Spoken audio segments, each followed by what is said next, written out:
കൊച്ചാ പോന്നായിരുന്നു കൊച്ചിന് ഇവിടെ ഉണ്ടോ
ഗുഡ് ഈവനിങ്.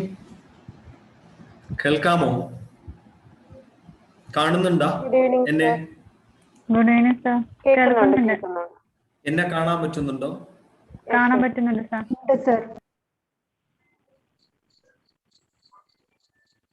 കാണാം. ജോമി, റുക്സാന, എൻട്രി ഗോൾഡ്, ജറൈസി, അതെന്താണ് നല്ല പേരാണല്ലോ, ജറൈസി സുലൈം.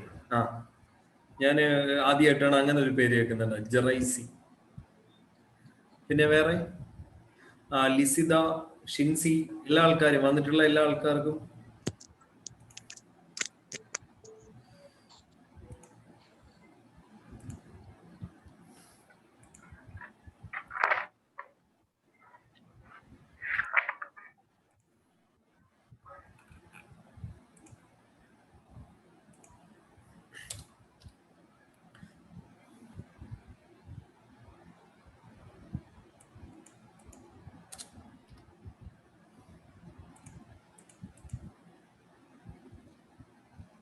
ഓക്കെ. അപ്പൊ നമ്മള്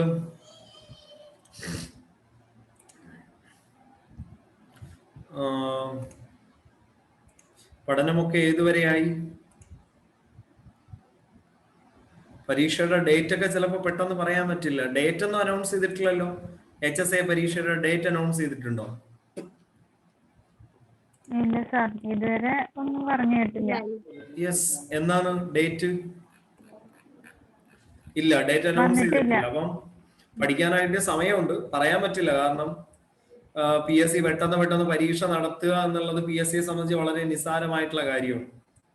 LD ക്ലർക്കിന്റെ പ്രാഥമിക ഘട്ടമൊക്കെ PSC ഒറ്റയടിക്ക് തന്നെ 5 ഘട്ടമായിട്ട് നടത്തി.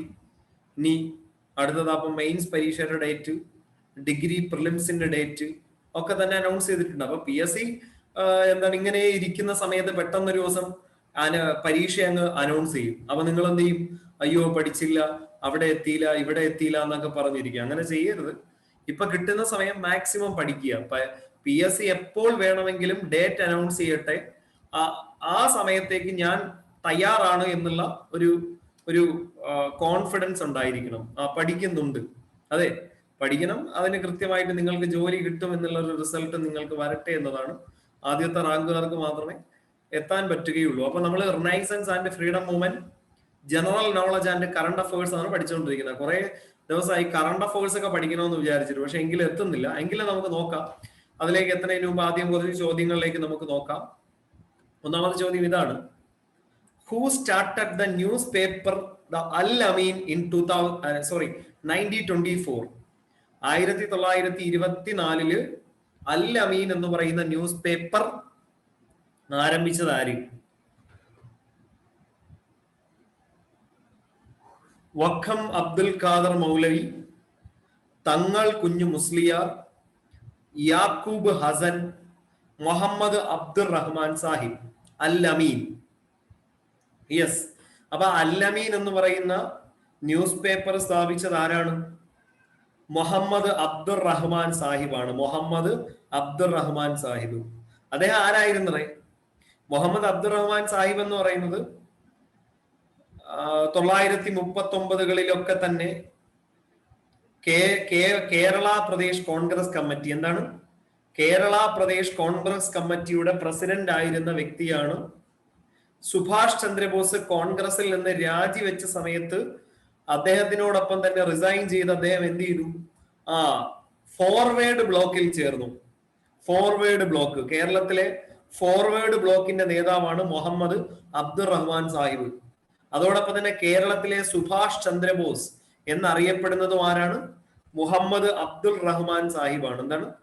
മുഹമ്മദ് അബ്ദുൾ റഹ്മാൻ സാഹിബാണ് അത് നമ്മുടെ ഈ കേരളത്തിലെ സുഭാഷ് ചന്ദ്രബോസ് എന്ന് അറിയപ്പെടുന്നത്. ഇനി അതുപോലെ തന്നെ ഇപ്പോ വക്കം അബ്ദുൽ ഖാദർ അസാൾട്ട് സത്യാഗ്രഹത്തിലൊക്കെ പങ്കെടുത്തിട്ടുണ്ട്. അന്നത്തെ നേതാക്കന്മാരെല്ലാവരും ഉപ്പ് സത്യാഗ്രഹത്തിൽ പങ്കെടുത്തിട്ടുള്ള ആൾക്കാരാണ്.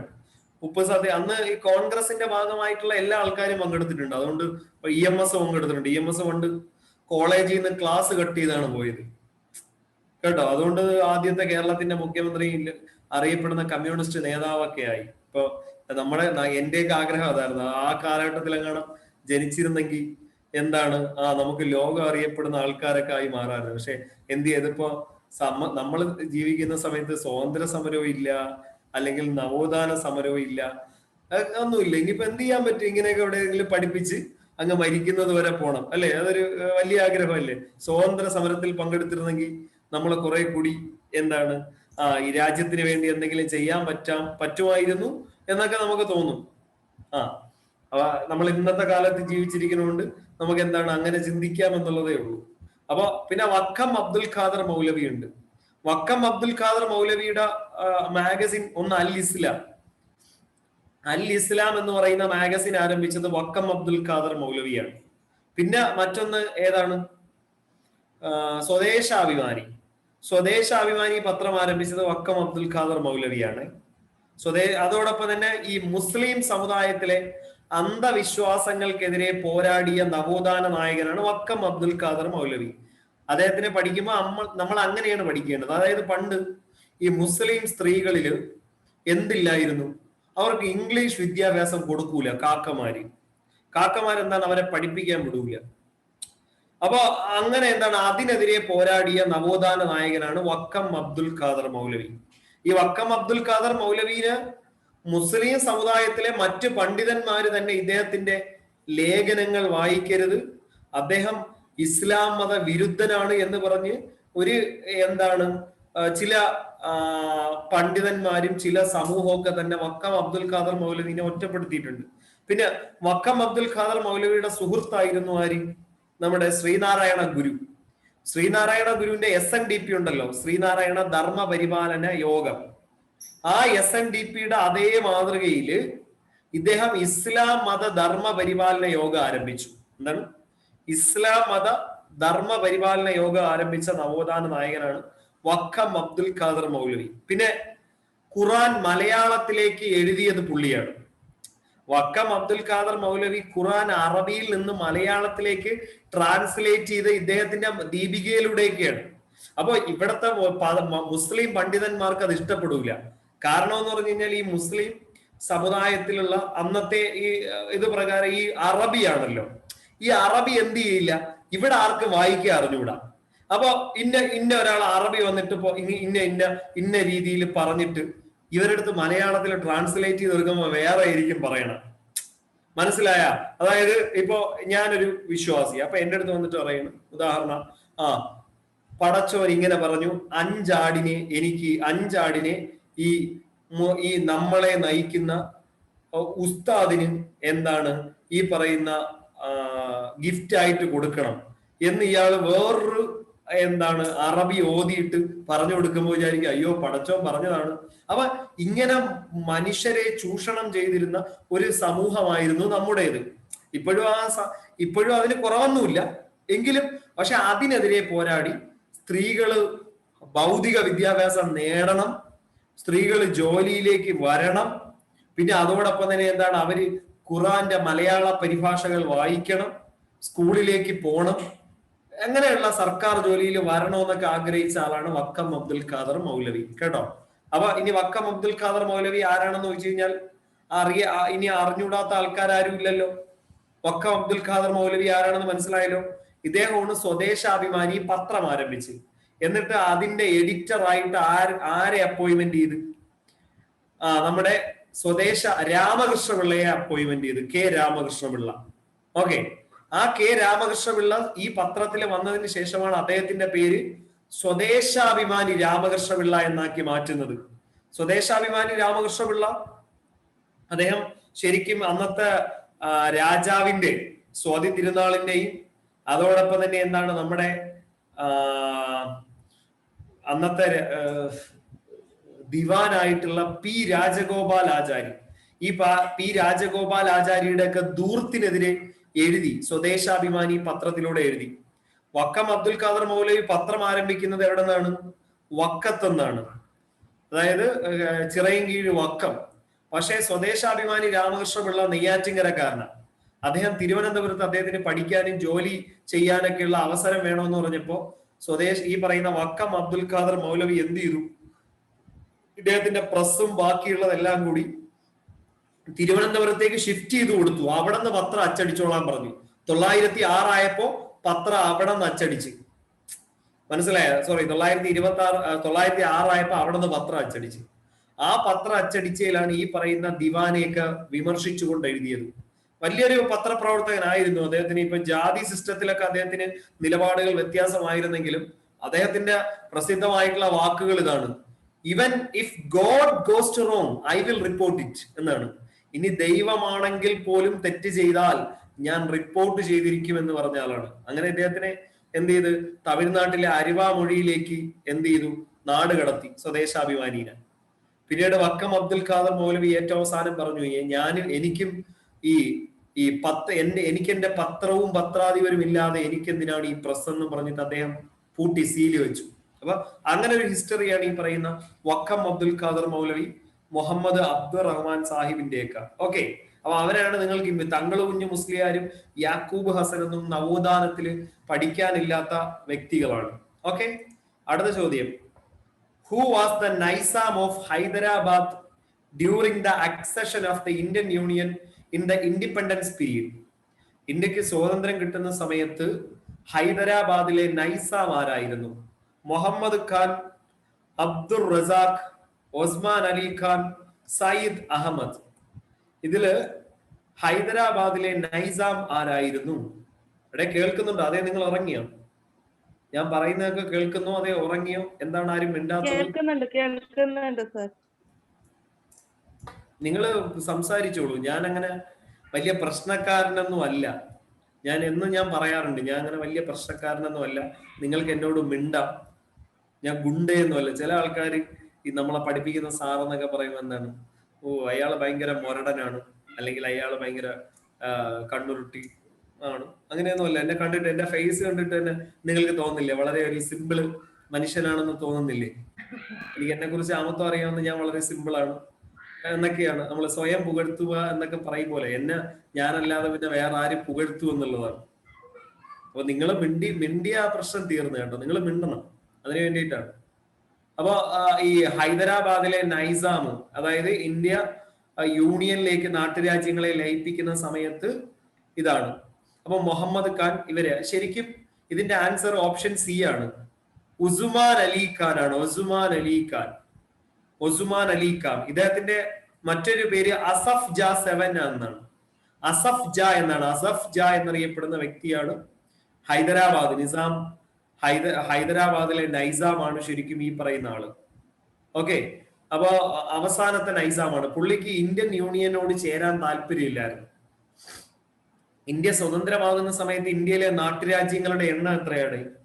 ഇന്ത്യയിൽ ചിതറിക്കിടക്കുന്ന നാട്ടുരാജ്യങ്ങൾ ഉണ്ടായിരുന്നു. തിരുവിതാംകൂർ, കൊച്ചി. തിരുവിതാംകൂർ ഒന്നും ആദ്യം ഇന്ത്യൻ യൂണിയനിൽ ലയിക്കാൻ തയ്യാറായിരുന്നില്ല. അതായത് മറ്റുള്ള രാജ്യങ്ങളൊക്കെ തന്നെ ലയിക്കാൻ തയ്യാറായപ്പോ അന്നത്തെ ഇവിടുത്തെ ദിവാൻ സർ CP രാമസ്വാമി അയ്യര് പറഞ്ഞു കൊടുത്തു, ഇന്ത്യൻ യൂണിയനിൽ ലയിക്കണ്ട, നമുക്ക് സ്വന്തമായിട്ട് നിൽക്കാന്ന് പറഞ്ഞു. പിന്നെ ശരിക്കും ഈ ഇന്ത്യയിലെ നാട്ടുരാജ്യങ്ങളെ എല്ലാം തന്നെ ഒരുമിപ്പിക്കുന്നതിൽ നിർണായക പങ്ക് വഹിച്ച വ്യക്തി സർദാർ വല്ലഭായ് പട്ടേലാണ്. നെഹ്റു അന്ന് പട്ടേലിനെ അങ്ങ് ഏൽപ്പിച്ച് ഇവന്മാരെ എല്ലാത്തിനെയും മെരുക്കാൻ വേണ്ടിയിട്ട്. പിന്നെ പട്ടേൽ എന്ന് പറയുന്നത് നിങ്ങൾ കണ്ടാൽ തന്നെ അറിയാം, ഒരു ജിമ്മൻ ലുക്കാണ് പുള്ളി. നല്ല സൈസ്, നല്ല ഭയങ്കര കറുത്തിട്ടാണ്. പിന്നെ നോട്ട്, അയാൾ ചിരിക്കത്തൊന്നുമില്ല, ഭയങ്കര കട്ടിയുള്ള മനുഷ്യനാണ്. അപ്പൊ അതുകൊണ്ടാണ് നമ്മൾ ഉരുക്ക് മനുഷ്യൻ എന്നൊക്കെ പറയുന്നത്. അപ്പോ പുള്ളിയാണ് ശരിക്കും അന്ന് ഒരു ഫോറിൻ ഈ പറയുന്ന സ്റ്റേറ്റ് ഡിപ്പാർട്ട്മെന്റ് ഉണ്ടാക്കി. ബ്രിട്ടീഷ് ഗവൺമെന്റ് സ്റ്റേറ്റ് ഡിപ്പാർട്ട്മെന്റ് ഉണ്ടാക്കിയിട്ട് അന്നത്തെ മൗണ്ട് ബാറ്റന്റെ അഡീഷണൽ സെക്രട്ടറി ആയിട്ടുള്ള, മൗണ്ട് ബാറ്റന്റെ പേഴ്സണൽ സെക്രട്ടറി ആയിരുന്ന VP മേനോനെ അപ്പോയിന്റ്മെന്റ് ചെയ്തതിന് ശേഷമാണ് ശരിക്കും എന്ത് ചെയ്യുന്നത്, ഇതിന്റെ നാട്ടുരാജ്യങ്ങളുടെ ഏകീകരണം. അതായത് VP മേനോനോട് പട്ടേൽ പറഞ്ഞു ഇവരെ നമ്മളോടൊപ്പം ചേർക്കണം, അല്ലെങ്കിൽ നമ്മൾ കാരണം നമ്മൾ ഇത്രയും നാള് 200 വർഷത്തെ സ്വാതന്ത്ര്യത്തിന്റെ റിസൾട്ടാണ് നമുക്കിപ്പോ 1947 നമുക്ക് കിട്ടിയേക്കുന്ന സ്വാതന്ത്ര്യം. അതൊരു പക്ഷേ ചില നാട്ടുരാജ്യങ്ങൾ ഇല്ലാതാക്കി കളയും. അതുകൊണ്ട് ഇവരോട് ഒരു ദാക്ഷിണ്യം വേണ്ടെന്നാണ് പട്ടേൽ പറഞ്ഞത്. അപ്പൊ പട്ടേൽ ഇങ്ങനെ ഇവരുമായിട്ടൊക്കെ ഇവരുമായിട്ടുള്ള ഡിബേറ്റുകളൊക്കെ നടത്തും. ഏറ്റവും അവസാനം പട്ടേലിന്റെ ഭാഷ കടുപ്പിച്ചു തുടങ്ങി. അതായത് നിങ്ങൾക്ക് ഇന്ത്യൻ യൂണിയനിൽ ചേരാം, അല്ല എങ്കിൽ അവിടത്തുള്ള ജനങ്ങൾ തന്നെ നിങ്ങളെ നേരിട്ട് തുടങ്ങും. പിന്നെ ഞങ്ങൾ അതിൽ ഇടപെടത്തില്ല. കാരണം ഇപ്പൊ തിരുവിതാംകൂറിൽ അന്ന് ഭയങ്കര പ്രശ്നം ഉണ്ടായിരുന്നു. ഉത്തരവാദിത്ത പ്രക്ഷോഭം എന്നും പറഞ്ഞ് തിരുവിതാംകൂറിൽ എന്താണ് അക്കാമ ചെറിയാനൊക്കെ ഇവിടെ നടത്തിയിട്ടുള്ള പ്രക്ഷോഭം, ആനീവ സ്ക്രീൻ, അക്കാമ ചെറിയാൻ, ഇവരൊക്കെ ഇവിടെ തിരുവിതാംകൂർ രാജാവിനെതിരെയും ദിവാനെതിരെയും സർ CP-ക്കെതിരെയൊക്കെ നടത്തിയിട്ടുണ്ടല്ലോ. അപ്പൊ അത് എന്താണ് ആവർത്തിക്കുമെന്ന് പറഞ്ഞാൽ ആൾക്കാരെ പിടിച്ച് നമുക്ക് നിർത്താൻ പറ്റൂല. ആൾക്കാരെ ഇറങ്ങിയിട്ട് നിങ്ങളെ കൈകാര്യം ചെയ്യും. രാജാക്കന്മാരൊക്കെ പിന്നെ കിരീടവും വെച്ചുകൊണ്ട് ഓടേണ്ടി വരും. അറിയാല്ല, കിരീടവും വെച്ചുകൊണ്ട് പിന്നെ ഇറങ്ങി ഓടേണ്ടി വരും എന്നുള്ള ഒരു ധ്വനി ആര് കൊടുത്തു? പട്ടേലിന്റെ സംസാരത്തിൽ കൊടുത്തു. അങ്ങനെയാണ് ഈ 565 നാട്ടുരാജ്യങ്ങളുണ്ട്. 565-ൽ 562 നാട്ടുരാജ്യങ്ങളും ഇന്ത്യൻ യൂണിയനിൽ ലയിച്ച് ഇൻസ്ട്രുമെന്റ് ഓഫ് അക്സഷൻ എന്നാണ് അതിന് പറയുന്ന പേര്. ആ ഇൻസ്ട്രുമെന്റ് ഓഫ് അക്സഷനിൽ ഒപ്പിട്ട്. പക്ഷേ ഒപ്പിടാത്ത 3 പേര്, കശ്മീർ, ജുനഗഡ്, ഒസ്മാൻ അലി ഖാന്റെ ഹൈദരാബാദ്, ഈ 3 പേർക്കും താല്പര്യമില്ല. രാജാ ഹരിസിംഗ് ആണ് കശ്മീരിന്റെ ഭരണാധികാരി. പുള്ളിക്ക് സ്വതന്ത്രമായിട്ട് നിൽക്കാനാണ് പുള്ളി ആഗ്രഹിച്ചത്. ഓക്കെ. പിന്നെ ജുനഗഡിന്റെ ആളിന് പാകിസ്ഥാനോടൊപ്പം ചേരണമെന്നായിരുന്നു. പിന്നെ ഇവിടെ ഹൈദരാബാദിലെ ഉസ്മാൻ അലിക്കും അത് തന്നെയായിരുന്നു. ഏറ്റവും ഒടുവില് കശ്മീർ ഇൻസ്ട്രുമെന്റ് ഓഫ് അക്സഷനിലൂടെ നമ്മൾ ചേർത്തു. കാരണം പാകിസ്ഥാനികൾ ആക്രമിക്കാൻ വന്നപ്പോൾ രാജാ ഹരിസിംഗ് നിവർത്തിയില്ലാതെ നെഹ്റുവിനോട് സഹായം ചോദിച്ചു. അങ്ങനെ നമ്മൾ 370 ഒക്കെ കൊടുത്തിട്ട് നമ്മളോടൊപ്പം ചേർത്ത് വെച്ചു.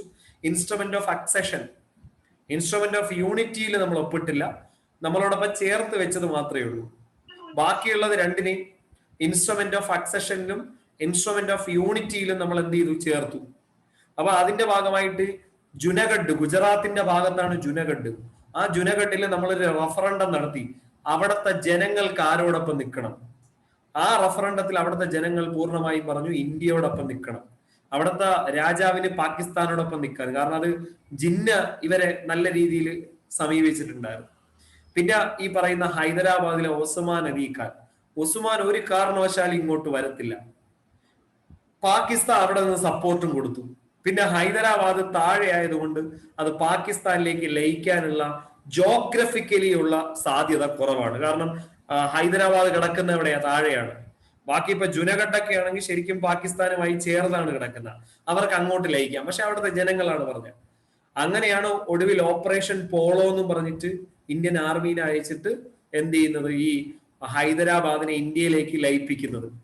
ഹൈദരാബാദിന് കുറെ അവസരങ്ങൾ കൊടുത്തു ഇങ്ങോട്ട് ലയിക്കാം. പക്ഷെ അപ്പോഴേക്കും നമ്മളുമായിട്ടുള്ള സംസാരം, എന്നിട്ട് ഈ ഉസ്മാൻ അലി ഖാൻ ചെയ്തതെന്ന് പറഞ്ഞാൽ ഹൈദരാബാദിനകത്തൊരു സേനയെ ഉണ്ടാക്കിയെടുത്ത്, സ്വന്തമായിട്ടൊരു സേനയെ ഉണ്ടാക്കിയെടുത്ത് അതിന് പാകിസ്ഥാനിൽ നിന്നും മറ്റുള്ള സ്ഥലങ്ങളിൽ നിന്ന് ആയുധം ഇറക്കുമതി ചെയ്തു. ലോകത്തിന്റെ പല ഭാഗങ്ങളിൽ നിന്നും ആയുധം ഇറക്കുമതി ഇവർ ചെയ്തു. എന്നിട്ട് നെഹ്റുവിന്റെ അടുത്തും പട്ടേലിന്റെ അടുത്തും കുറെ കൂടെ സമയം ചോദിക്കും. ഇവര് സമയം കൊടുക്കും. ഏറ്റവും ഒടുവിൽ സമയം കൊടുത്തിട്ടും പട്ടേലിനൊക്കെ മനസ്സിലായി പുള്ളി വേറെ പണിയിലാണെന്ന് വിചാരിച്ചു. അങ്ങനെയാണ് ശരിക്കും നമ്മൾ ഓപ്പറേഷൻ പോളോയിലൂടെ ഇവരെ പരാജയപ്പെടുത്തുകയും അവരെ കൊണ്ട് ഇൻസ്ട്രുമെന്റ് ഓഫ് അക്സഷനിൽ നിർബന്ധിച്ച് ഒപ്പുവെപ്പിച്ചതും. ഇതാണ് ഇന്ത്യയുടെ, ഞാനൊരു ഒരു ഏകദേശ ചിത്രമാണ് പറഞ്ഞു തന്നത്. എങ്ങനെയാണ് ഈ നാട്ടുരാജ്യങ്ങളൊക്കെ ഇന്ത്യൻ യൂണിയനിൽ ലയിച്ചത് എന്നുള്ളത് മനസ്സിലായ? ഏകദേശം ഒരു ഐഡിയ മനസ്സിലായ? പിന്നെ ഇത് ഇത്ര ഒരു കണ്ടന്റ് കിട്ടിയല്ലോ, ഇത് വെച്ചിട്ട് നിങ്ങൾ എന്താ വായിക്കുകയോ വേറെ എവിടെന്നെങ്കിലൊക്കെ പോയിന്റ്സുകൾ കളക്ട് ചെയ്യുകയൊക്കെ ചെയ്യുക. ഒരുപാട് പറയാനുണ്ട്. മനസ്സിലായോ കുട്ടികളെ?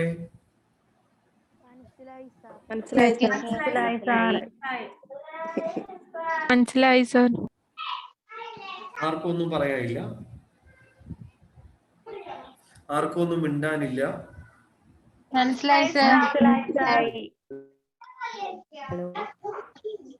എന്താണ് എല്ലാ ആൾക്കാരും വേറെ എന്തെങ്കിലും പ്രോഗ്രാമിലാണ് അവിടെ? അല്ല സാർ, മനസ്സിലായി. ഓക്കെ, അടുത്ത ചോദ്യം. മനസ്സിലായി. അടുത്ത, a bright spot against a dark background, who said so about Jhansi Rani? Jhansi റാണിയെ കുറിച്ചു a bright spot against a dark background, ഇരുണ്ട പ്രതലത്തിലെ പ്രകാശമാനമായ ബിന്ദു. ഝാൻസി റാണിയെ കുറിച്ച് പറഞ്ഞത് സുഭാഷ് ചന്ദ്രബോസ് ആണോ, നെഹ്റു ആണോ, ഗാന്ധി ആണോ, ഭഗത് സിംഗ് ആണോ? ആരാ? ജവഹർലാൽ നെഹ്റു ആണ്. Bright spot against A dark background. 1857 വിപ്ലവത്തിലെ ഏറ്റവും ധീരനായ പോരാളി എന്നാണ് ഈ ഝാൻസി റാണിയെ വധിച്ച ഹഗ്രോസ്. ആരാണ്? ഝാൻസി റാണിയെ വധിച്ച ബ്രിട്ടീഷ് സൈനിക നേതാവ് ഹഗ്രോസ് പറഞ്ഞത്, ഞാൻ 1857 വിപ്ലവത്തിൽ ഒരേ ഒരു യോദ്ധാവിനെ മാത്രമേ കണ്ടോളൂ, അത് ഝാൻസി റാണി എന്നാണ്. ഝാൻസി റാണിയുടെ ഗോളിയാർ നാട്ടുരാജ്യം പിടിച്ചെടുക്കുന്നതോടുകൂടി ഇന്ത്യയിൽ എല്ലായിടത്തും ബ്രിട്ടീഷ് ഭരണം അവർ ഉറപ്പിക്കുകയാണ് ചെയ്തത്. ഏറ്റവും ഒടുവിൽ ഝാൻസി റാണിയെ വലിയ ആരവങ്ങളോട് കൂടിയാണ് ഝാൻസി റാണിയെ എന്ത് ചെയ്തത്? അടക്കം ചെയ്തത്. അപ്പോ ഒരു ഇന്ത്യയിലെ ഒരു നാട്ടുരാജാവിന് കിട്ടാവുന്ന ഏറ്റവും വലിയ ബഹുമതികളോടെയാണ് ഝാൻസി റാണിയെ അടക്കം ചെയ്തത്. അപ്പൊ സ്വാഭാവികമായിട്ട് എന്താണ് ഇങ്ങനെയുള്ള സംഭവങ്ങൾ 1857 കാര്യങ്ങളൊക്കെ തന്നെ എന്ത് ചെയ്യുക? കൃത്യമായിട്ട് ഓർത്തിരിക്കുക. ഓക്കെ, അപ്പൊ നേതാജി സുഭാഷ് ചന്ദ്രബോസ് അല്ല, ജവഹർലാൽ നെഹ്റു ആണ്. അടുത്ത ചോദ്യം, whatever be one's religion, it is enough if the individual becomes good. Who said? Sreenarayana Guru, doctor Annie Besant, Swami Vivekananda, Swami Dayananda Saraswati. Whatever be one's religion, it is enough if the individual becomes good. ആരാ പറഞ്ഞത്? ശ്രീനാരായണ ഗുരുവാണ് പറഞ്ഞത്. ശ്രീനാരായണ ഗുരു പറഞ്ഞത് എന്താണ്? മതമേതായാലും മനുഷ്യൻ നന്നായാൽ മതി എന്നാണ് അദ്ദേഹം പറഞ്ഞത്, അല്ലേ? നിങ്ങൾ ഏത് മതത്തിലോ ആയിക്കോ, ഇസ്ലാമോ മുസ്ലിമോ മനുഷ്യ മതത്തിലോ, പിന്നെ ഡിങ്കോയിസ്റ്റുകളോ അല്ലെങ്കിൽ എത്തിസ്റ്റുകളോ, എല്ലാം മതങ്ങളാണ്. കമ്മ്യൂണിസ്റ്റ് മതം, അതായത് നാസ്തികർ അല്ലെങ്കിൽ യുക്തിവാദി, അവർക്കും മതമുണ്ട്, അവർക്കും പ്രസിദ്ധരായിട്ടുള്ള ദൈവങ്ങളുണ്ട്. പിന്നെ ഡിങ്കോയിസ്റ്റുകൾക്ക് ഉണ്ട്. എല്ലാ ആൾക്കാരും, ഇസ്ലാമിസ്റ്റുകൾ, ക്രിസ്ത്യാനികൾ, പിന്നെ ഈഴവ മതം എല്ലാം ഉണ്ട്, അല്ലെ? മഞ്ഞ മതം, പച്ച മതം, ചുവപ്പ് മതം, ഈ മതത്തിൽ ഏത് പെട്ടവരായാലും കുഴപ്പമില്ല. പക്ഷെ നമ്മൾ എന്താണ്? മനുഷ്യൻ നന്നായാൽ മതി. Individual becomes good. ഓക്കെ, ചിലപ്പോ ഇംഗ്ലീഷിലൊക്കെ ആദ്യം കേൾക്കുമ്പോൾ, ഇംഗ്ലീഷിലാണ് ഇത് കേൾക്കുന്നതുകൊണ്ടാണ് നമുക്ക് പെട്ടെന്ന് ആദ്യം ആൻസർ വരും. പക്ഷെ അത് വായിച്ചു നോക്കുമ്പോൾ whatever be one's religion, it is enough if the individual becomes good. ഇനി ശ്രീനാരായണ ഗുരു ജാതിയില്ല പ്രഖ്യാപനം നടത്തിയത് എപ്പോഴാണ്? ശ്രീനാരായണ ഗുരു ജാതിയില്ല, എനിക്ക് പ്രത്യേകമായിട്ടുള്ള മതത്തോടോ ഏതെങ്കിലും ജാതിയോടോ ഞാൻ അനുഭാവം പുലർത്തുന്ന ആളല്ല എന്ന് പറഞ്ഞിട്ട് ശ്രീനാരായണ ഗുരു ഒരു ജാതിയില്ല വിളംബരം പ്രഖ്യാപിച്ചു. 1916 എപ്പോഴാണ്? 1916 ഈ വിളംബരം പ്രഖ്യാപിച്ചത്. ഓക്കെ, ഇനി അടുത്ത, Vyazhavatta Smaranakal, an autobiography is written by. Vyazhavatta Smaranakal ആരുടെ ഓട്ടോബയോഗ്രഫിയാണ്? Sardar KM Panikkar, Ramakrishna Pillai, B Kalyani Amma, Joseph Mundassery. ഇതിൽ ആരുടെ ഓട്ടോബയോഗ്രഫിയാണ് വ്യാഴവട്ട സ്മരണകൾ? വ്യാഴവട്ടം എന്ന് പറഞ്ഞാൽ എത്രയാണ്? 12 കൊല്ലം. വ്യാഴവട്ടം എന്ന് പറഞ്ഞു കഴിഞ്ഞാൽ 12 കൊല്ലമാണ്, 12 years. അപ്പൊ ഈ വ്യാഴവട്ട സ്മരണകൾ എന്ന് പറയുന്നത് 12 കൊല്ലത്ത് ആരാണ്? നമ്മുടെ ജോസഫ് മുണ്ടശ്ശേരിയുടെ അല്ല, ബി കല്യാണിയമ്മ സ്വദേശാഭിമാനി രാമകൃഷ്ണ പിള്ളയുടെ വൈഫാണ്. ആ സ്വദേശാഭിമാനി രാമകൃഷ്ണ പിള്ളയുടെ വൈഫ് അവരുടെ ആത്മകഥയായിട്ടാണ് ഒരു 12 കൊല്ലം ഇദ്ദേഹത്തിനോടൊപ്പം ഉള്ളത് എഴുതിയത്. പിന്നെ ജോസഫ് മുണ്ടശ്ശേരിനെ അറിയാം, കേരളത്തിലെ ആദ്യത്തെ സഹകരണ വിദ്യാഭ്യാസ വകുപ്പ് മന്ത്രിയാണ്.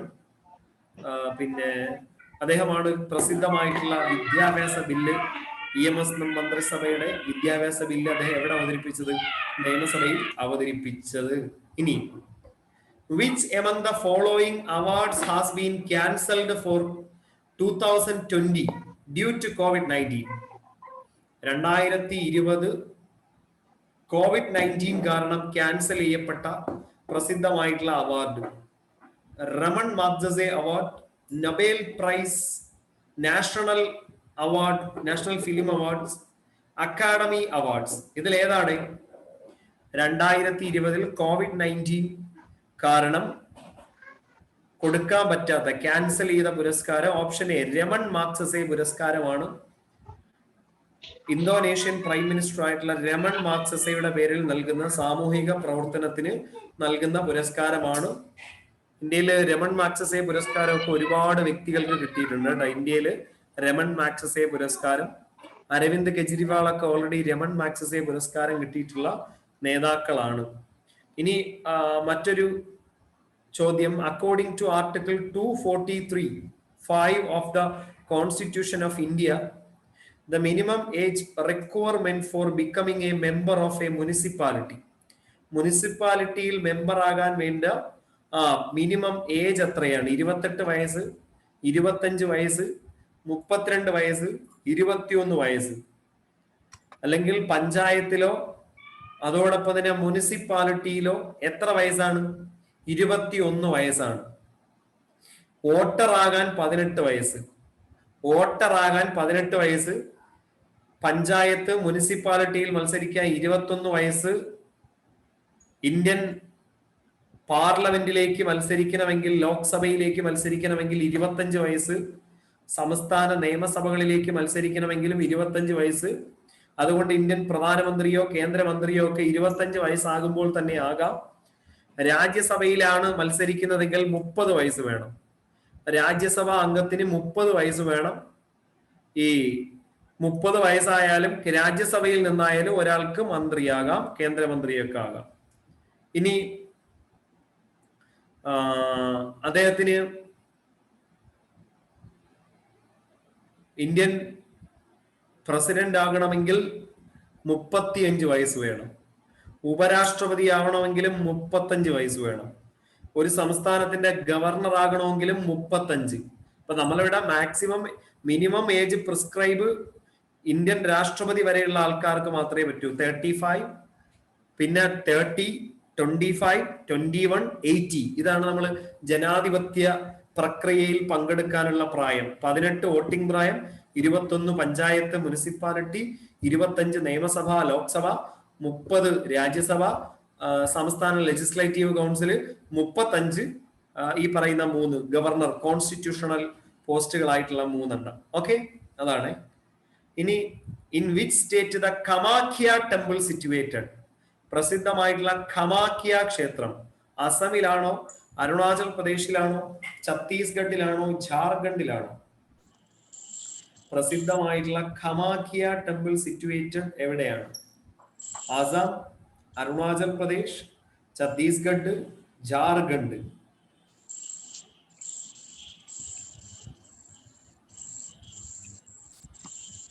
കമാഖ്യ ടെമ്പിൾ എവിടെയാണ്? അസമിലാണ്. അസമില് വളരെ പ്രസിദ്ധമായിട്ടുള്ള ഒരു ക്ഷേത്രമാണ് ഈ പറയുന്ന കമാഖ്യ ടെമ്പിൾ. ഞാൻ ഇവിടെയൊക്കെ പോയിട്ടുണ്ട് കേട്ടോ. കമാഖ്യ ക്ഷേത്രത്തിൽ പോയിട്ടുണ്ട് അസമില്. പിന്നെ അസമിലുള്ള പ്രധാനപ്പെട്ട ഒരു ആഘോഷമാണ് ബിഹു. അറിയാലോ, ബിഹു ആഘോഷം. അവിടെ നൃത്തമല്ല, അതൊരു സെലിബ്രേഷൻ ആണ്. ഇപ്പോ സാത്രിയ പോലുള്ള ഇതാണ് അസമിലെ നൃത്തം എന്ന് പറയുന്നത്.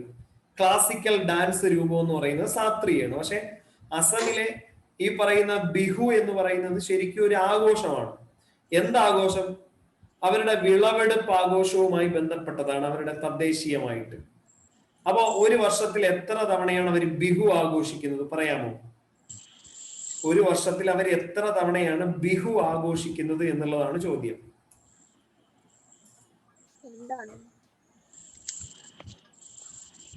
കേൾക്കുന്നുണ്ടോ? കമ്പിളിപ്പുതപ്പ് കമ്പിളിപ്പുതപ്പ് അങ്ങനെയല്ല ഞാൻ ഉദ്ദേശിച്ചത്. വല്ലതും വേണ്ടി നിങ്ങൾ ക്ലാസ്സിൽ ഇരിക്കുന്ന ആൾക്കാരാണെങ്കിൽ ഉറപ്പായിട്ട് അപ്പോഴേ തന്നെ മറുപടി തരും. അതെ, നിങ്ങൾ അവിടെ മറുപടി ഇടുന്നു, ഇവിടെ വരാൻ ലേറ്റ് ആണോ? അതാണോ പ്രശ്നം? അങ്ങനെയാണെങ്കിൽ ഞാൻ കുറെ കൂടി സമയം വെയിറ്റ് ചെയ്യാം.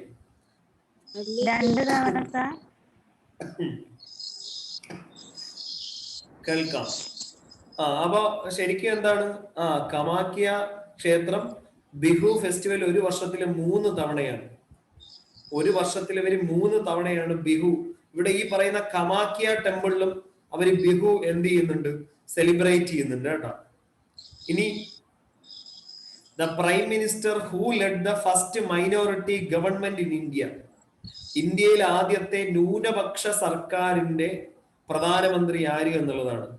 ന്യൂനപക്ഷ സർക്കാരിന്റെ പ്രധാനമന്ത്രി ഇന്ദിരാഗാന്ധി, അടൽ ബിഹാരി വാജ്പേയി, HD ദേവ ഗൗഡ, VP സിംഗ്. ഇതില് ന്യൂനപക്ഷ സർക്കാരിന്റെ തലവൻ ആര് എന്നുള്ളതാണ് ചോദ്യം.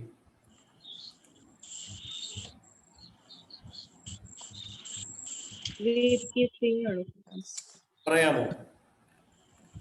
ന്യൂനപക്ഷ സർക്കാരിന്റെ തലവൻ ഓപ്ഷൻ ഡി VP സിംഗ് ആണ്. വിശ്വനാഥ് പ്രതാപ് സിംഗ് ആണ്. വിശ്വപ്രതാപ് സിംഗ്, മുൻ ഉത്തർപ്രദേശിന്റെ മുഖ്യമന്ത്രിയായിരുന്ന VP സിംഗ്. അദ്ദേഹം രാജീവ് ഗാന്ധിയുമായിട്ട് ഉടക്കി അദ്ദേഹം ഗവൺമെന്റ് രൂപീകരിക്കുന്നു 1990 ഇന്ത്യയുടെ 10ാമത്തെ പ്രൈം മിനിസ്റ്റർ. പക്ഷേ VP സിംഗിനെ കാലുവാരി ആര്? ചന്ദ്രശേഖർ എന്ന് പറയുന്ന മറ്റൊരു പ്രൈം മിനിസ്റ്റർ. VP സിംഗിനോടൊപ്പം നിന്നിട്ട് ചന്ദ്രശേഖർ എന്ത് ചെയ്തു? ചന്ദ്രശേഖറിന് അന്ന് രാജീവ് ഗാന്ധി പിന്തുണ കൊടുത്തു. രാജീവ് ഗാന്ധി 90 പിന്തുണ കൊടുത്തു. എന്നിട്ട് അദ്ദേഹം പ്രൈം മിനിസ്റ്റർ ആയിട്ട് സത്യപ്രതിജ്ഞ ചെയ്യിപ്പിച്ചു. അതായത് VP സിംഗ് രാജിവെച്ചപ്പോ ചന്ദ്രശേഖർ പ്രധാനമന്ത്രിയായി സത്യപ്രതിജ്ഞ ചെയ്തു. പക്ഷെ അന്ന് കോൺഗ്രസ് ചന്ദ്രശേഖരനെ കാലുവാരി. അതായത് എങ്ങനെ? രാജീവ് ഗാന്ധിയുടെ ഭവനത്തിന് പുറത്ത് ഏതോ നിരീക്ഷണ CID കണ്ടു, രഹസ്യ പോലീസിനെ കണ്ടു എന്ന് പറഞ്ഞിട്ട് കോൺഗ്രസ് അന്ന് ഈ പറയുന്ന രാജീവ് ഗാന്ധി അവരെ പിന്തുണ പിൻവലിച്ചു. രാജീവ് ഗാന്ധിക്ക് എന്ത് 190ഓളം സീറ്റുകൾ കിട്ടിയതാ. പക്ഷെ ഭരിക്കാനായിട്ട് വന്നതുമില്ല. ഓക്കെ, അപ്പൊ ന്യൂനപക്ഷ സർക്കാർ. പിന്നെ ഏറ്റവും കുറച്ച് ദിവസം മാത്രം അധികാരത്തിൽ ഇരുന്ന ആദ്യത്തെ സർക്കാർ വാജ്പേയിയുടെയാണ്. വാജ്പേയി ഒരു 13 ദിവസം മാത്രമാണ് ആദ്യം അധികാരത്തിൽ ഇരുന്നത്. ആദ്യം 13 ദിവസം, പിന്നെ 13 മാസം, പിന്നെ 4.5 കൊല്ലം.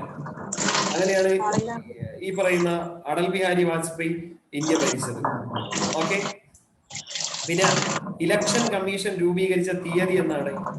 ഇലക്ഷൻ കമ്മീഷൻ രൂപീകരിച്ച തീയതി എന്ന ഓപ്ഷൻ സി 1950 ജാനുവരി 25 ആണ്. ഇന്ത്യയിൽ ഇലക്ഷൻ നടത്തുന്നത് ഇലക്ഷൻ കമ്മീഷനും പിന്നെ ആരും കൂടിയാണ്? Ministry of law and justice. എന്താണ് ministry of law and justice? ആരോ മ്യൂട്ട് ചെയ്തിരിക്കുക. സൗണ്ട് വരുന്നു, ഞാനത് ഓർത്തില്ല കേട്ടോ.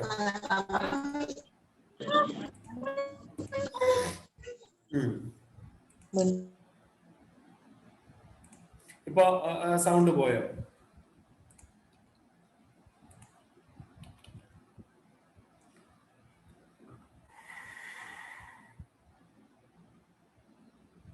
ഓക്കെ, അപ്പം 1950 ജാനുവരി 25 ശരിക്കും ഇലക്ഷൻ കമ്മീഷൻ രൂപീകരിക്കുന്നത്.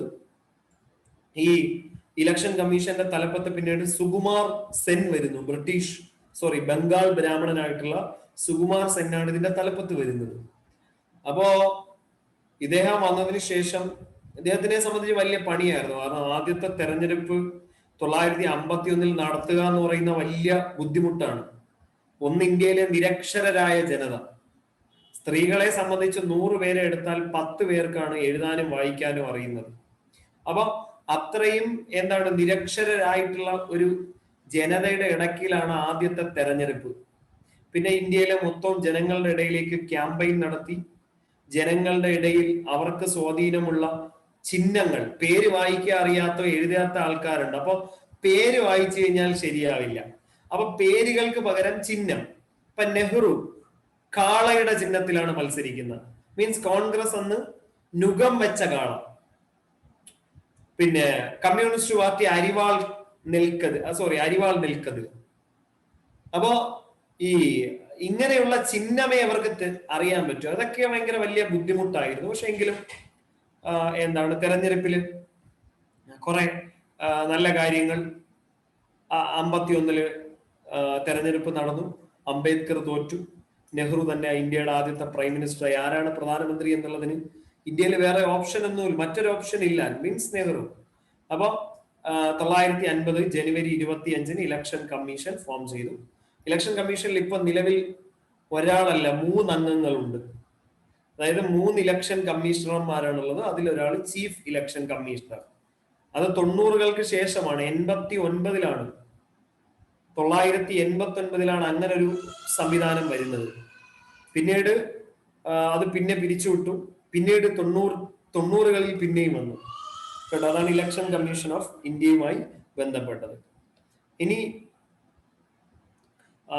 the woman activist who is popularly known as the Jhansi Rani of Travancore.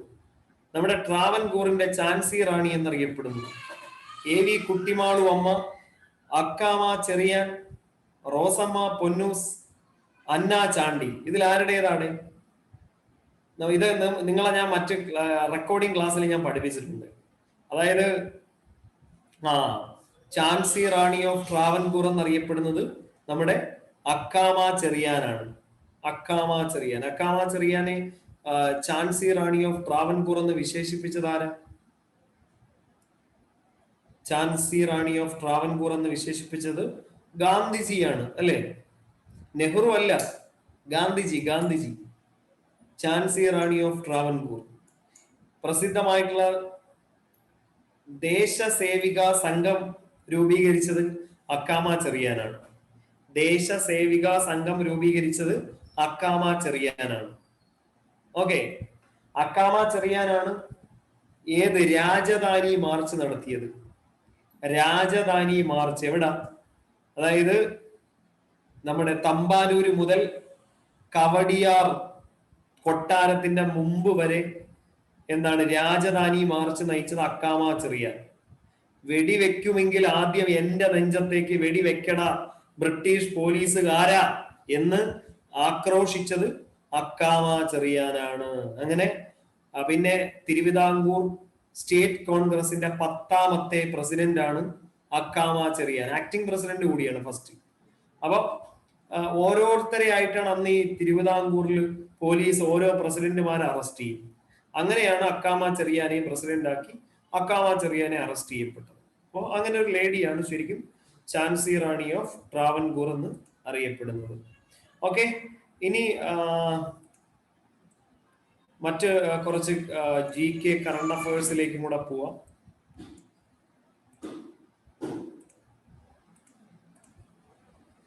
ഒന്ന് നാഷണൽ എഡ്യൂക്കേഷൻ പോളിസിയാണ്.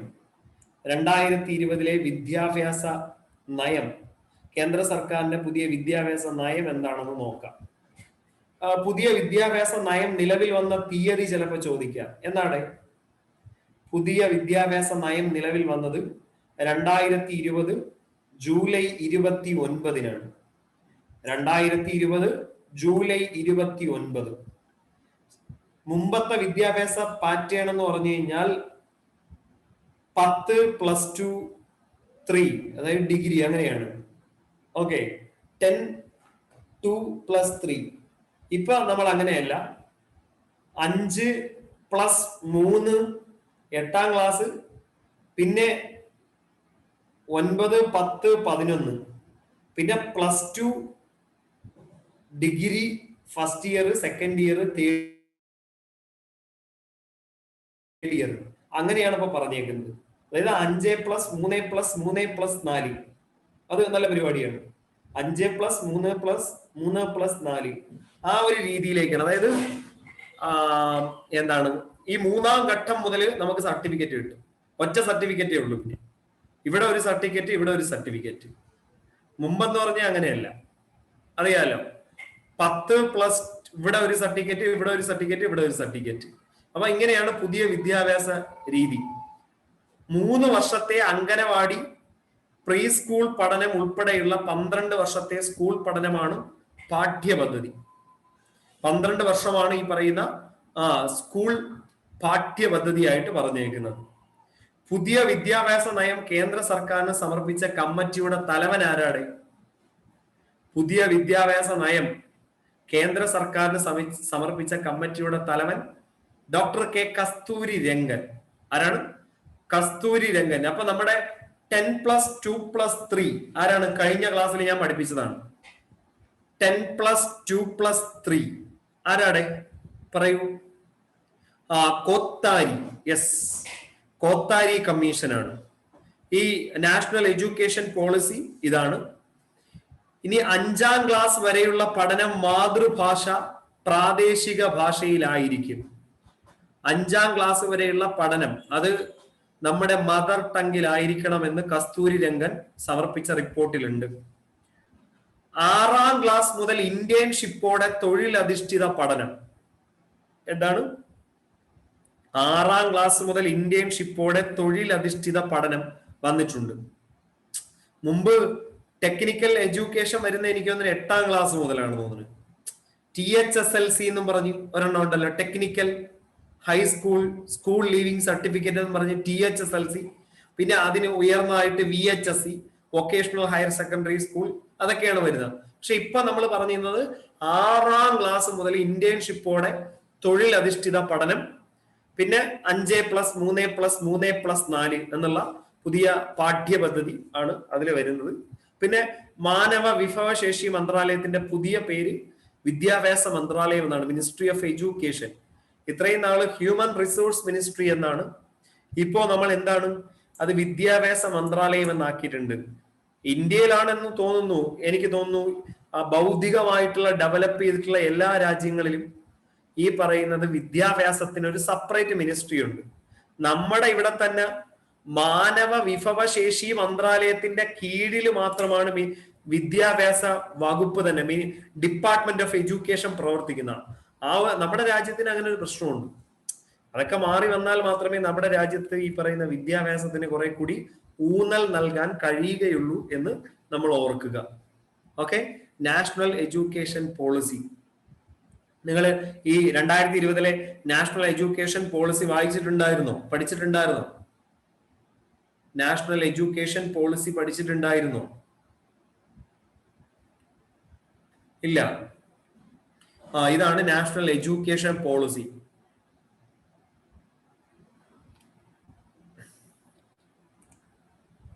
പിന്നെ അതുപോലെ 2020 ഓഗസ്റ്റ് മാസമാണ് കരിപ്പൂർ അന്താരാഷ്ട്ര വിമാനത്താവളത്തിൽ ഉണ്ടായിട്ടുള്ള വിമാന അപകടം. ആ വിമാന അപകടത്തെ പറ്റി അന്വേഷിക്കുന്നതിനായിട്ട് aircraft accident investigation bureau AAIB നിയോഗിച്ച 5 അംഗ പാനലിന്റെ തലവനായിട്ട് അറിയപ്പെട്ടത് ക്യാപ്റ്റൻ SS ചഹർ ആണ്. ക്രിക്കറ്റ് കളിക്കാരൻ ചാഹർ, ദീപക് ചാഹർ, അദ്ദേഹത്തിന്റെ ബന്ധുവാണെന്ന് വിചാരിച്ചാൽ മതി. SS ചാഹറിനെയാണ് എന്താണ് ഈ കരിപ്പൂരിൽ കഴിഞ്ഞ വർഷം 2020 ഓഗസ്റ്റില് ഇങ്ങനെ ഒരു വിമാന അപകടം നടന്നു. ഇനി ശരിക്കും ഇത് ഈ ഏത് വിമാനമാണ് തകർന്നത്? അന്നത്തെ എയർ ഇന്ത്യ എക്സ്പ്രസിന്റെ 1344 ഫ്ലൈറ്റ് ആണ്. Air India express number 1344, a scheduled international flight on 7 August 2020. ചിലപ്പോൾ ഈ ഡേറ്റ് ഒക്കെ ചോദിക്കാം. എന്നാണ് ഈ വിമാനം തകർന്നു വീണതെന്ന്? എന്നാടെ വീണതല്ല, ലാൻഡിങ്ങിനിടെ സംഭവിച്ചതാണ്. 2020 ഓഗസ്റ്റ് 7-ാം തീയതി from Dubai United Arab Emirates, അതായത് ദുബായ് യുണൈറ്റഡ് അറബ് എമിറേറ്റ്സ്, ദുബൈയിൽ നിന്ന് യുണൈറ്റഡ് അറബ് എമിറേറ്റ്സിൽ നിന്ന് കോഴിക്കോടേക്ക് എത്തിയത്. ഏതാണ്? കോഴിക്കോടേക്ക് എത്തിയ വിമാനമാണ് ശരിക്കും ലാൻഡിങ്ങില് കാലിക്കറ്റ് എയർപോർട്ടിൽ വെച്ചിട്ട് ലാൻഡിങ്ങില് സംഭവിക്കുന്നത്. അന്ന് ശരിക്കും എത്ര ആൾക്കാർ മരിച്ചു? 19 പാസഞ്ചേഴ്സ് ആണ് മരിച്ചത്. 19 പാസഞ്ചേഴ്സും ഒരു പൈലറ്റും ഉൾപ്പെടെയുള്ള ആൾക്കാർ മരിച്ചു. പൈലറ്റ് ക്യാപ്റ്റന്റെ പേരെന്താണ്? സാത്തയാണ്. പൈലറ്റ് ക്യാപ്റ്റന്റെ പേര് സാത്തയാണ്. സാത്ത ഇന്ത്യൻ എയർഫോഴ്സിന്റെ ഫോർമർ ഫൈറ്റർ ആയിരുന്നു അദ്ദേഹം. ഇതാണ് ശരിക്കും അന്നുണ്ടായിട്ടുള്ള അപകടം. അതുകൂടി നമ്മൾ ഓർത്തിരിക്കുക. ഓക്കെ, മറക്കൂലല്ലോ. നമ്മളിപ്പോ തന്നെ ഈ വിമാനാപകടമൊക്കെ മറന്നതാണ്. PSC ചോദിച്ചു കഴിഞ്ഞാൽ നിങ്ങൾ പെട്ട്. ഇതൊക്കെ PSC ചോദിച്ചു കഴിഞ്ഞാൽ നിങ്ങൾ എവിടെ നിന്നെടുത്ത് എഴുതുമെന്നാണ് എൻ്റെ ഒരു ഒരു നിരീക്ഷണം. എഴുതാൻ കഴിയുമോ? അപ്പൊ എന്ത് വേണമെങ്കിലും PSC ചോദിക്കാമെന്നുള്ളതാണ്. PSC നിങ്ങളെ 16-17 മാർക്ക് 15 മാർക്കോളം ഈ പറയുന്ന GK ആൻഡ് കറണ്ട് അഫയേഴ്സ് എന്നൊക്കെ ചോദിക്കും. അപ്പോ ഇനിയിപ്പോ ഇത്തവണ ഇനി അതിൽ കൂടുതൽ ചോദിക്കുമെന്നും അറിയാൻ വയ്യ. അതുകൊണ്ട് കുറെ കാര്യങ്ങളൊക്കെ പഠിച്ചു വെക്കാം, കുറെ കാര്യങ്ങളൊക്കെ നിങ്ങളുടെ സിലബസിൽ നിന്ന് തന്നെ നിങ്ങൾക്ക് നോക്കാം. പിന്നെ ഇതൊക്കെ പഠിക്കുന്നതുകൊണ്ട് നിങ്ങൾക്ക് മറ്റുള്ള എക്സാമിന് യൂസ്ഫുൾ ആകും, അല്ലേ? അല്ലാതെ ഇപ്പൊ HSIക്ക് മാത്രം യൂസ്ഫുൾ ആകുമെന്നൊന്നും എനിക്കറിയത്തില്ല. മറ്റുള്ള പരീക്ഷകൾക്കും കൂടി വർക്കൗട്ട് ചെയ്യുക. ചിലപ്പോ HSIക്ക് പഠിക്കുമ്പോൾ ഇതിന്റെ പഠനത്തോടുള്ള ക്രൈസ് തോന്നി പഠിച്ചപ്പോ ചിലപ്പോ വല്ല സെക്രട്ടറിയേറ്റ് അസിസ്റ്റന്റ് ഒക്കെ ആവും.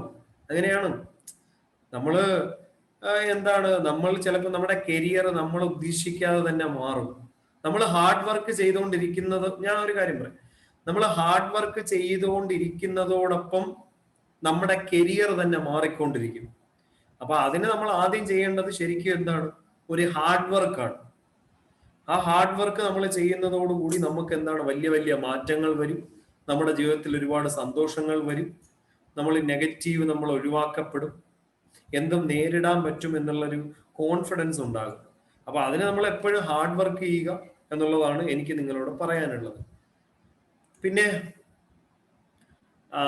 2020 മാർച്ചിൽ ദേശീയ കടുവ സംരക്ഷണ അതോറിറ്റിയുടെ വനം കടുവ സംരക്ഷണത്തിന് വിശിഷ്ട സേവനത്തിനുള്ള ദേശീയ അവാർഡ് നേടിയ പറമ്പിക്കുളം കടുവ സംരക്ഷണ കേന്ദ്രത്തിലെ വാച്ചറുടെ പേര് എന്താണ്? വാച്ചറുടെ പേരെന്താ?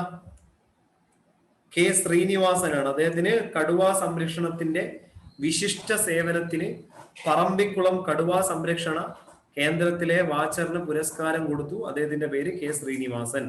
ഇനി ഇന്ത്യയിൽ ആദ്യമായി കൊറോണ ബാധയെ തുടർന്നുള്ള മരണം സ്ഥിരീകരിച്ച സംസ്ഥാനം എവിടെയാണ്? ഇന്ത്യയിൽ ആദ്യമായി കൊറോണ ഡെത്ത് സ്ഥിരീകരിച്ചത് എവിടെയാണ് അനൗൺസ് ചെയ്തിട്ടുള്ളത്?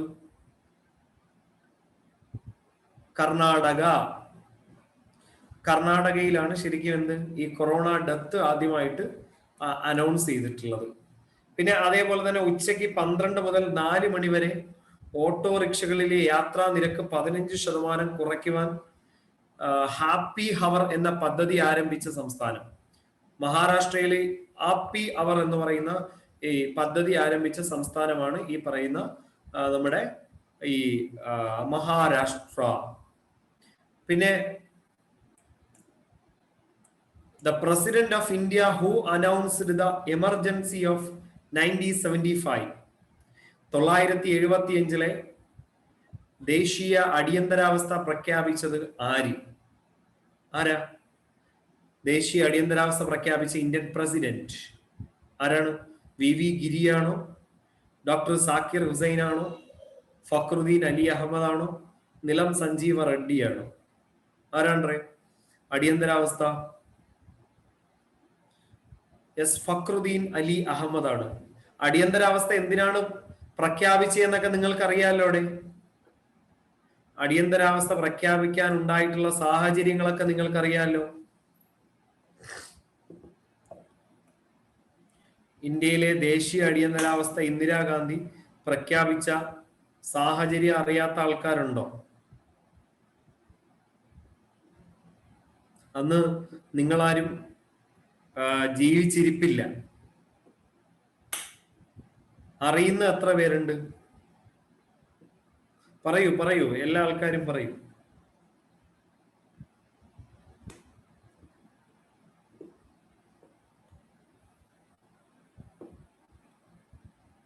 അല്ല, ലാലി മാത്രം പറഞ്ഞാൽ പറ്റില്ലല്ലോ, ബാക്കിയുള്ള ആൾക്കാര് ഒന്നും മിണ്ടാതിരിക്കുന്നു. ഞാൻ മൈക്ക് കുറച്ചറിയാം. കുറച്ചറിയാമെങ്കിൽ പിന്നെ കുഴപ്പമില്ലല്ലോ. ഇന്ദിരാഗാന്ധി ഓൾറെഡി ഇതിലെ ബാക്കിയുള്ള ആൾക്കാർ എവിടെയാണ്? നിങ്ങൾ ഇത്രയും പേരുണ്ട്, 29 പേരുണ്ട്. നിങ്ങൾ ബാക്കിയുള്ള ആൾക്കാർ എന്നെ കളിയാക്കുന്നതാണോ? എന്തേലും മിണ്ടാൻ പറഞ്ഞു കഴിഞ്ഞാൽ നിങ്ങൾ ആരും മിണ്ടൂല. എനിക്ക് നിങ്ങളോട് മിണ്ടാനുള്ള കൊതി കൊണ്ടൊന്നും അല്ല. എനിക്ക് നിങ്ങളുടെ അടുത്ത് മിണ്ടിയിട്ട് എനിക്കൊന്നും കിട്ടാനുമില്ല. പിന്നെ ക്ലാസ് നല്ല പോസിറ്റീവായിട്ട് പോകാനും ക്ലാസ് വളരെ ഇന്ററാക്റ്റീവ് ആയിട്ട് പോകാനും വേണ്ടിയിട്ടാണ് ഞാൻ ഇതൊക്കെ പറയുന്നത്. അല്ല നിങ്ങൾ വിചാരിച്ച എന്താണ് എനിക്ക് നിങ്ങളോട് മിണ്ടാനായിട്ട് എന്താണ് ഭയങ്കര ഇഷ്ടമായതുകൊണ്ടാണ്? അല്ലല്ല, അറിയാമല്ലോ. പിന്നെ നിങ്ങളെ കൂടെ കുറെ കൂടി, കാരണം ഞാനൊരു റേഡിയോ അല്ല, സൗണ്ട് ഓപ്പൺ ആവുന്നില്ല സാർ. സാറ് പറയുന്നത് കേൾക്ക്. ഞാൻ മെസ്സേജ് ആണ് ഇവിടെ ഉദ്ദേശിച്ചിട്ടുള്ളത്.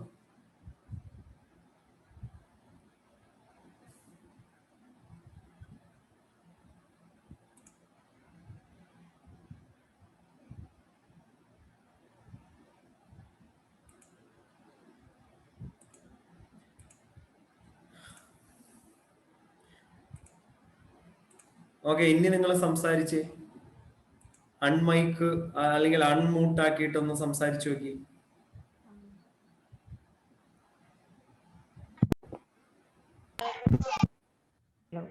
ഇപ്പൊ സംസാരിക്കാൻ പറ്റുന്നില്ലേ? ഉണ്ട് സർ. ഇപ്പൊ ഉണ്ട് സാർ.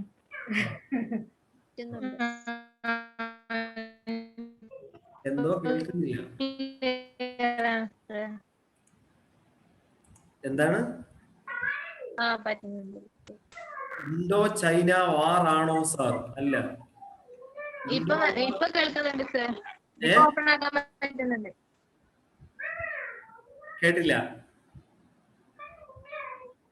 അല്ല, ശരിക്കും അടിയന്തരാവസ്ഥ പ്രഖ്യാപിക്കാനുണ്ടായ സാഹചര്യം എന്ന് പറയുന്നത്, ഒന്ന് നമ്മുടെ 971 ഇന്ത്യ ബംഗ്ലാദേശ് വാർ. ആ ബംഗ്ലാദേശ് വാറിനെ തുടർന്ന് ഇന്ത്യയിൽ ഉണ്ടായിട്ടുള്ള സാമ്പത്തിക ക്രൈസിസ്, മീൻസ് ഇന്ത്യയിലെ സമ്പദ് വ്യവസ്ഥ താഴേക്ക് പോയി. അതൊരു പ്രശ്നമായിരുന്നു. ഇന്ത്യയിൽ ഭയങ്കരമായിട്ട് വരൾച്ച, മുരടിപ്പുണ്ടായി. പിന്നെ രാഷ്ട്രീയ കാരണങ്ങളായിട്ടുള്ള 971 ഇന്ദിരാഗാന്ധി റായ്ബറേലി മണ്ഡലത്തിൽ മത്സരിച്ചു. ആ റായ്ബറേലി മണ്ഡലത്തിൽ മത്സരിച്ചപ്പോ ഇന്ദിരാഗാന്ധി വിജയിച്ചു. 1,00,000-ൽ പരം വോട്ടുകൾക്കാണ് വിജയിച്ചത്. അന്ന് പരാജയപ്പെടുത്തിയത് രാജ് നാരായണൻ എന്ന് പറയുന്ന കോൺഗ്രസ് നേതാവ്. അങ്ങനെ രാജ് നാരായണൻ ഇന്ദിരാഗാന്ധിക്കെതിരെ അലഹബാദ് ഹൈക്കോടതിയിൽ ഒരു ഹർജി കൊടുത്തു. ആ ഹർജിയിൽ പറഞ്ഞിരുന്നത്, ഇന്ദിരാഗാന്ധി പ്രധാനമന്ത്രി എന്നുള്ള നിലയിലുള്ള പ്രധാനമന്ത്രി എന്നുള്ള നിലയിൽ ഇൻഫ്ലുവൻസ് ചെലുത്തി പല കാര്യങ്ങളും നേടിയെടുത്താണ് വിജയിച്ചത്. ഒരുപാട് പരാതികളാണ് കൊടുത്തിരുന്നത് അദ്ദേഹം. മീൻസ് കൈക്കൂലി കൊടുത്തു, ഈ ഉത്തർപ്രദേശ് പോലീസ് ഇന്ദിരാഗാന്ധിക്ക് പ്രസംഗിക്കാനായിട്ടുള്ള സ്ഥലങ്ങൾ കെട്ടിക്കൊടുത്തു. എല്ലാ സർക്കാർ സംവിധാനത്തിനെയും ഉപയോഗിച്ചാണ് ഇന്ദിരാഗാന്ധി ജയിച്ചു എന്നുള്ള ഇതാണ്. ഇന്ദിരാഗാന്ധി 6 മണിക്കൂർ അലഹബാദ് ഹൈക്കോടതിയിൽ മൊഴി കൊടുത്തു. അതിന്റെ അടിസ്ഥാനത്തില് അലഹബാദ് ഹൈക്കോടതിയുടെ വിധി, ആ വിധിയില് ഇന്ദിരാഗാന്ധിയുടെ അംഗത്വം, അതായത് ഇന്ദിരാഗാന്ധിയുടെ പാർലമെന്റിൽ ഇന്ദിരാഗാന്ധിയുടെ വിജയിച്ചത് അസാധുവായി പ്രഖ്യാപിച്ചു. ഇന്ദിരാഗാന്ധിയുടെ അംഗത്വം അസാധുവായി പ്രഖ്യാപിച്ചു. പിന്നെ കോൺഗ്രസിന് എഗെയിൻസ്റ്റ് ആയിട്ട് ഓരോ സംസ്ഥാനങ്ങളിലും വളർന്നു വന്ന പ്രശ്നങ്ങൾ, ബീഹാർ, ഗുജറാത്ത്, ഇവിടെയൊക്കെ വന്നിട്ടുള്ള പ്രശ്നങ്ങൾ. പിന്നീട് ഇന്ദിരാഗാന്ധി സുപ്രീം കോടതിയിൽ പോയി. സുപ്രീം കോടതിയിൽ ഇതിനെതിരെ പോയി. അന്ന് അവധിക്കാല ബെഞ്ചിൽ വന്നത് മലയാളിയായിട്ടുള്ള ജസ്റ്റിസ് VR കൃഷ്ണയ്യരായിരുന്നു. അവധിക്കാല ബെഞ്ചിന്റെ വിധി, ഇന്ദിരാഗാന്ധിക്ക് പാർലമെന്റിൽ പങ്കെടുക്കാം, പക്ഷേ മെമ്പർ എന്നുള്ള നിലയിലല്ല എന്നുള്ള രീതിയിൽ ഒരു അഴകുഴപ്പൻ, ആർക്കും മനസ്സിലാകാത്തൊരു വിധിയാണെന്ന് ജസ്റ്റിസ് VR കൃഷ്ണയ്യർ വിധിച്ചത്. എന്നിട്ട് പൂർവ്വ ബെഞ്ച് വരുന്നത് വരെ ഇന്ദിരാഗാന്ധിക്ക് പാർലമെന്റിൽ പോകാമെന്ന് പറഞ്ഞു. അപ്പോഴാണ് ഇന്ദിരാഗാന്ധിക്ക് ഈ രാജ്യത്തിനകത്ത് വലിയ പ്രക്ഷോഭങ്ങൾ വന്നു. ഈ പറയുന്ന ജയപ്രകാശ് നാരായൺ ഇറങ്ങി. വയസ്സായിട്ടുള്ള ജയപ്രകാശ് നാരായൺ ഡൽഹിയിലൊക്കെ ഇറങ്ങി ഭയങ്കരമായിട്ട് പ്രസംഗിച്ചു. ഒടുവില് ഇന്ദിരാഗാന്ധി രാജിവെക്കണമെന്ന് പറഞ്ഞു. കോൺഗ്രസിന്റെ ആൾക്കാർ പറഞ്ഞ് രാജിവെക്കരുതെന്ന് പറഞ്ഞു. അങ്ങനെ ഭയങ്കര സംഭവം. പിന്നെ അങ്ങനെയൊക്കെ ഭയങ്കര പ്രശ്നങ്ങളായി. ഏറ്റവും അവസാനം എന്ത് ചെയ്തു? 975 ജൂൺ 25 അന്നത്തെ വെസ്റ്റ് ബംഗാളിന്റെ മുഖ്യമന്ത്രിനെ വിളിച്ചു, സിദ്ധാർത്ഥ് ശങ്കർ റേ വിളിച്ചിട്ട് പറഞ്ഞു, എനിക്ക് പൊല്ലാപ്പിൽ നിന്നൊന്ന് പുറത്തു കിടക്കണം. അതായത് എന്താണ് ഈ രാജ്യത്ത് ഇങ്ങനെ പ്രശ്നങ്ങളുമായിട്ട് വരുന്നു, എന്നെ ഇരിക്കാൻ സമ്മതിക്കില്ല. അങ്ങനെ സിദ്ധാർത്ഥ് ശങ്കർ റേ കോൺസ്റ്റിറ്റ്യൂഷൻ അരിച്ചു പറക്കി കീറി മുറിച്ച് അമേരിക്കൻ കോൺസ്റ്റിറ്റ്യൂഷൻ, മറ്റുള്ള കോൺസ്റ്റിറ്റ്യൂഷൻ ഒക്കെ പഠിച്ചിട്ട് അതിൽ നിന്ന് കണ്ടെത്തി അടിയന്തരാവസ്ഥ. അതായത് ആഭ്യന്തര സംഘർഷത്തെ തുടർന്ന് അടിയന്തരാവസ്ഥ പ്രഖ്യാപിക്കുക. അങ്ങനെ ഡ്രാഫ്റ്റ് ചെയ്ത് അന്നത്തെ ഇന്ത്യൻ രാഷ്ട്രപതി ഫക്രുദ്ദീൻ അലി അഹമ്മദ് രാത്രി 11 മണിക്ക് ഇന്ദിരാഗാന്ധി ചെന്ന് തട്ടി വിളിച്ചു. ഫക്രുദ്ദീൻ അലി അഹമ്മദുമായിട്ട് കണ്ടു.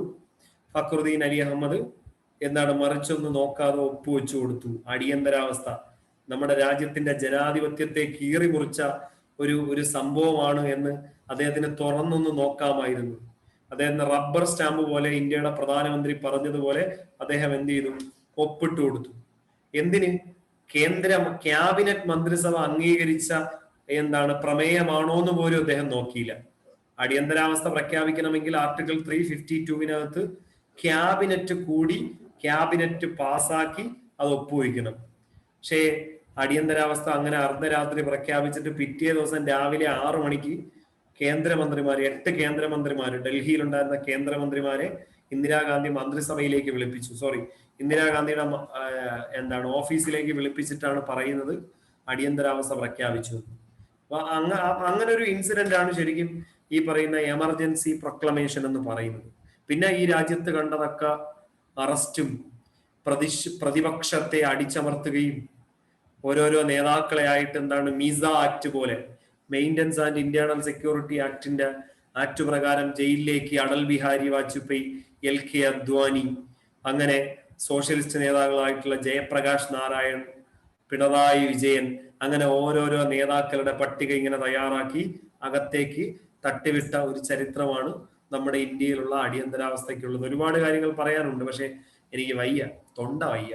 ഞാന് വൈകുന്നേരത്ത് 1.25 മണിക്കൂർ കണ്ടിന്യൂ ആയിട്ട് റെക്കോർഡിംഗ് ക്ലാസ് എടുത്തുകൊണ്ടിരിക്കുകയാണ്. എന്നിട്ട് അതിനുശേഷമാണ് ഇപ്പൊ ഇങ്ങോട്ട് വന്നത്. പിന്നെ ഇതിനിടയ്ക്ക് മറ്റുള്ള ഡിബേറ്റുകൾ അങ്ങനെയൊക്കെയുള്ളതെല്ലാം തൊണ്ട പിന്നെ പോയി കഴിഞ്ഞാൽ ഇനി രാത്രി 10 മണിക്ക് മറ്റൊരു നാസിസവുമായി ബന്ധപ്പെട്ടൊരു ഡിബേറ്റ് ഉണ്ട്. അപ്പൊ അതിൽ പങ്കെടുക്കണം. അപ്പോ ഇത്രയും നേരം ക്ലാസ്സിലുണ്ടായിരുന്ന എല്ലാവർക്കും നന്ദി. എന്തെങ്കിലും പറയാനുണ്ടോ ആർക്കെങ്കിലും?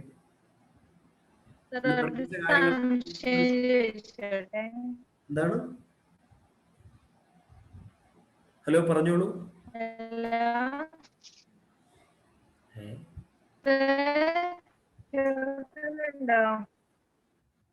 ഒന്നും മനസ്സിലായില്ല.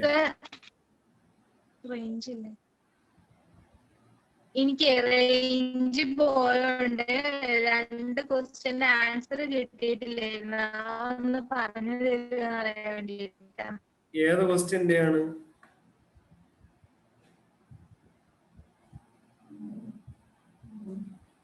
കോവാക്സിന്റെ അല്ലേ?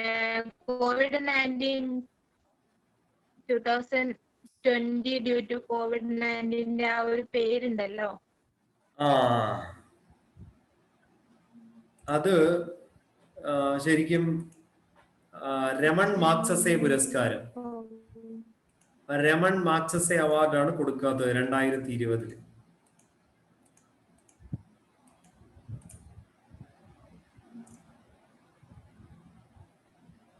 ഓക്കെ സർ, അത് കഴിഞ്ഞിട്ടുള്ള ക്വസ്റ്റ്യൻ കിട്ടിയിരുന്നു. കാമാഖ്യ ക്ഷേത്രം, അത് കഴിഞ്ഞിട്ടുള്ള ഒരു ക്വസ്റ്റ്യൻ കൂടെ പറഞ്ഞില്ലായിരുന്നു, അത് കിട്ടിയില്ലായിരുന്നു.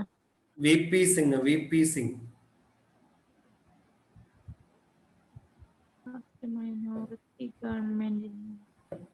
ഓക്കെ, ബാക്കി നിങ്ങളുടെ അതിനകത്ത് ചോദിച്ചാൽ മതി. അപ്പോ എല്ലാ ആൾക്കാർക്കും അടുത്ത ക്ലാസ്സിൽ കാണാം. പൊക്കോട്ടെ. Thank you sir.